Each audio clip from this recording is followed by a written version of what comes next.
시작하네요. 오늘은 다미가 아주 놀러갔어요. 다미가 서울에서 제주도로 놀러갔지요. 너무 재밌겠죠.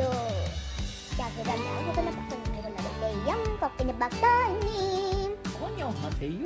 코코넛 박사예요. 자, 오늘은 코니와 함께 수학 문제를 풀어보겠습니다. 네. 자, 코니, 그러면 오늘의 문제를 읽어주세요.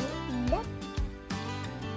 한 방에 159명의 승객을 태울 수 있는 여객기가 빈자리 없이 제주도와 서울을 한 번 오갈 때 태울 승객은 모두 몇 명입니까?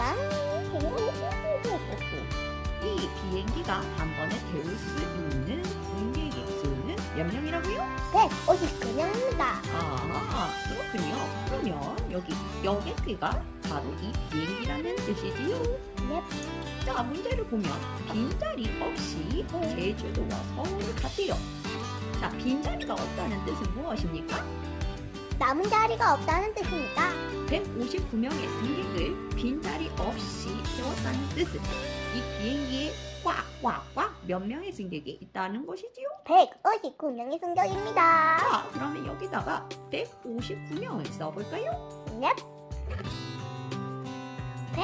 159명. 아하, 그러면 빈자리 없이 제주도와 서울, 자, 서울에서 제주도로 한 번 갔고요. 자, 이렇게 되어 있죠. 한 번. 다시 제주도에서 서울을 왔대요. 그러면 몇 번이요?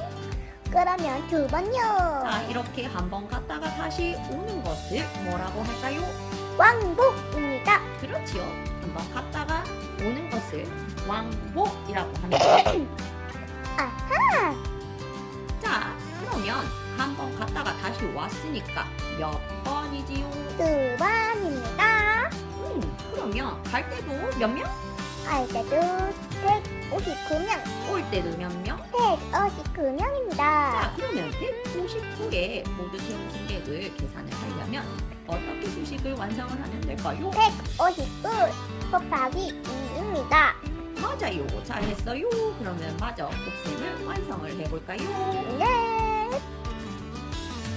159 곱하기 2는 바로 9 곱하기 2는 18이니까 여기다 8을 쓰고 올림표를 받아줄게요.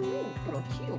그러면 5 곱하기 2는 10 받아오는 수가 있으니까 11을 해주고 또 올림표를 해줄게요.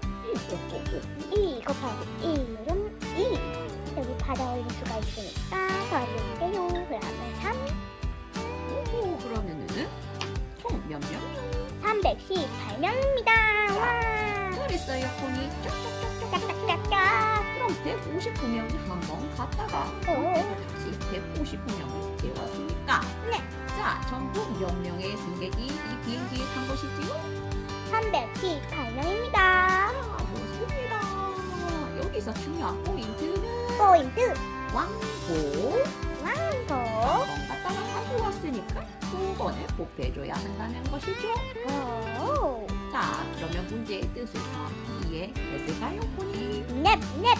자, 잘했어요. 우와. 자, 그러면 오늘의 수학 문제. 빠이빠이.